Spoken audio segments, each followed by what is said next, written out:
Institūtā es strādāju kopš 2007. gada. Sāku šeit strādāt, nezinot, ko nozīmē strādāt zinātnē, jo pirms tam strādāju 7, gandrīz 8 gadus Buldros par skolotāju. Savulaik, kad strādāju Buldros, tad Edīte mani aicināja uz institūtu. Un tas toreiz likās tāds sapnis, kuru diez vai izdosies realizēt. Bet 2007. gada rudenī sāku strādāt. Man mazākajam no bērniem vēl nebija 2 gadiņi. Sāku kopā ar maģistratūrā uzsāktām studijām.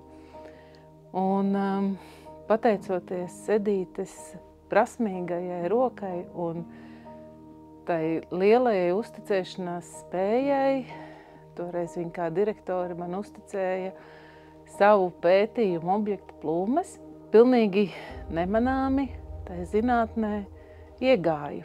Un institūtā jūtos ļoti labi gan tajā darbā, ko pati daru, gan saistībā ar kolēģiem. Un viens jau nav cīnītājs. Es domāju, aiz katra darba, aiz katra lauka stāv daudz cilvēku kopdarbs. Un tā mēs viens no otra mācāmies, tāpat kā mēs mācāmies no zemniekiem, tāpat kā šobrīd mācos no studentiem, tāpat arī no kolēģiem, no ilgadīgākiem kolēģiem daudz ko mācos, no jaunajiem kolēģiem līdz ar viņiem mācos. Un tas bija piedzīvojums 2012. gadā, kad reģistrējām pirmās plūmu šķirnes. Bija jāmeklē tie pareizie vārdiņi plūmu šķirnēm.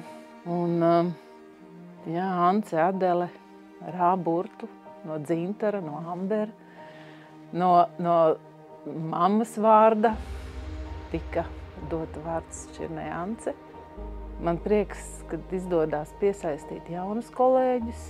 Šobrīd ļoti liels prieks par manu līdzgaitnieku Montu. Un vēl aizvien šis te kopdarbs ar Edīti un ar visiem institūta kolēģiem, gan dārzā, gan laboratorijās. Ģimene ir bijusi līdzstāvoša īpaši pirmajos gados, kad bija jāmācās. Kopā ar visiem 3 bērniem un vīru braucām, puteksnējām plūmes un vispirms jau vācām plūmju ziedus, lai tīrītu putekšņus un kopā puteksnējām un kopā skaitījām ziedus. Un šobrīd jau bērni lieli un ar kokiem ir līdzīgi kā ar bērniem. Viņas iestāda, viņi ir sākumā mazi, un tu vienā brīdī tu saproti, ka viņi jau tev ir pārauguši. Un atceroties to laiku, kad bērni bija mazi un sāka institūtā strādāt, ka viņi tādi mazi ķipari skrēja starp plūmu rindām, un šobrīd gan bērni mani pārauguši dēli, gan plūmes mani pāraugušas. Un ir prieks, ka Dobelē ir skaisti plūmi dārzi un ka cilvēki atbrauc un saka, ka Dobelē ir plūmi paradīze. Tā, man liekas, ir tas augstākais zinātnieka novērtējums. Un, kā es parasti saku, tāds labs uzņēmums ir tā kā bišu strops, kur ir katrai bitei savs uzdevums un beigās veidojās tāda saime. Arī institūtā es gribētu teikt, ka tieši tāda pati saime, kad nav mazāk svarīgu darbu, bet katrs ir tā skrūvīte savā vietā. Papildus tam, lai varētu tā ļoti intensīvi darboties šajā te zinātnē, un kur arī daudzi vakari tiek pavadīti pie datora, ir iespēja atslēgt savu prātu deju kolektīva mēģinājumos un koncertos. Un vasarā ir liels izaicinājums, kad ir jāveic plūmju ražas retināšana, bet ir jābūt nedēļu Rīgā Deju svētku laukumā. Šobrīd mans līdzgaitnieks darbā bieži vien ir mana mīlulē sunīte. Tā kā man liekas, ka tas ir tāds arī dzīves prieks gan pašai, gan kolēģiem, kā darbinieks mums. Tā ir vesela, kā es saku, tā ir tāda komandas lieta, to viens cilvēks nekad nepanāk. arī iegūtās sējai balvas ir cilvēku kopdarbs un tāds kopā padarītais. Arī šis.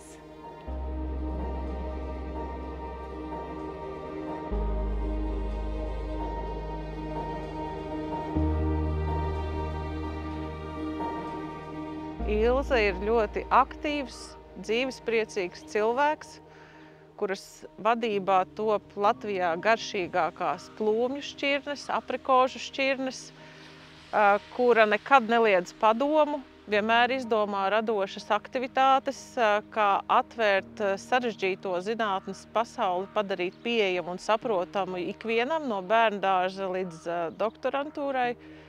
Viņa ļoti labi māk izstāstīt un ieinteresēt visās dārza gudrībās. Ilze ļoti mīl savu ģimeni, viņai ir ļoti diža, stipra ģimene. Ilze dejo tautas dejas, un Ilzes dziedāšana un akordeona spēle ir teju neatņemama Dārzkopības institūta pasākumu sastāvdaļa. Mēs ļoti priecājamies par Ilzes panākumiem. Mēs esam pateicīgi, ka viņa ir mūsu komandā un ļoti lepojamies, ka tieši viņa ir Ābola ordeņa kavaliere. Ilzīte pie mums strādā no 2007. gada, un man jāsaka, ka es esmu tiešām ļoti priecīga, ka tajā laikā izdevās viņu pierunāt, pāriet no Bulduru Dārzkopības vidusskolas, kur viņa bija tiešām ļoti atzīta un laba pedagoģe, mācīja augļkopību, vienlaik bija arī direktora vietniece, pārnākt viņu uz zinātni.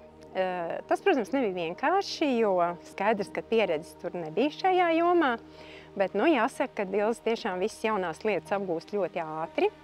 Un salīdzinoši ļoti īsā laikā, 8 gados, tas tiešām ir īsts laiks. Viņa pabeidza maģistratūru, aizstāvēja maģistru un jau 2014. gadā kļuva par lauksaimniecības zinātņu doktori. Tajā laikā bija institūta direktori, bija ārkārtīgi daudz pienākumu un dažādu darbu, un tāpēc biju ļoti priecīga, ka Ilze uzņēmās tātad manu kultūru, manu mīļo augļu, tas ir plūmju un aprikožu selekciju. Sākumā mums bija tā, kā mēs šobrīd varētu teikt. Parasti saka tā, daudz sālspūdes esam kopā izēduši. Man laikam arī Ilze jāsaka, daudz plūmju un aprikožu esam apēdušas. Tas tā jokam, bet īstenībā, to varbūt tā līdz galam saprot tikai zinātnieks, cik šis ceļš tomēr ir sarežģīts. Līdz tam brīdim, ka tu vari droši runāt, droši stāstīt par saviem darba rezultātiem gan saviem kolēģiem Latvijā, gan arī kolēģiem ārpus Latvijas, ārzemzinātniskos institūtos, gan arī tiem komercaudzētājiem, kuri ir izvēlējušies šīs kultūras par savu biznesu.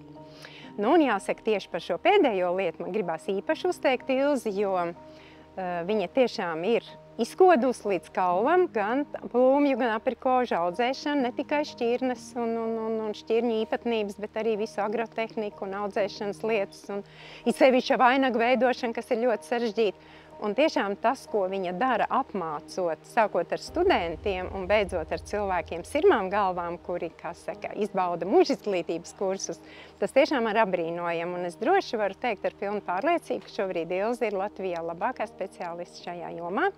Un arī viena no visatzītākajām lektorēm tieši no audzētāju, arī no piemājas dārziņu īpašnieku puses. Jo tad, kad jautā, kuru lektoru te jūs gribētu, tad visbiežāk atbilde ir tieši Ilze Grāvīte. Jā, profesionalitāte. Man patīk ļoti tas, ka Ilze visur iedziļinās, visur meklē risinājumus, gan zinātniskajā jomā, gan arī tieši, kas ir saistīti ar kādām audzēšanas problēmām. Un viņai tas tiešām labi izdodas, bet nobeigumā man gribētos teikt, ka viņa vienkārši ir forša kolēģi. Tiešām riktīgi jauka. Viņa mūs iepriecina gan ar savu muzikalitāti, jo viņa brīnišķīgi dzied un spēlē akordeonu, un daudzos mūsu pasākumos esam priecīgi par to. Gan ar dejot prasmi, abi ar vīru dejo tautsdeju ansamblī, gan vienkārši ar tādu ļoti siltu un draudzīgu smaidu.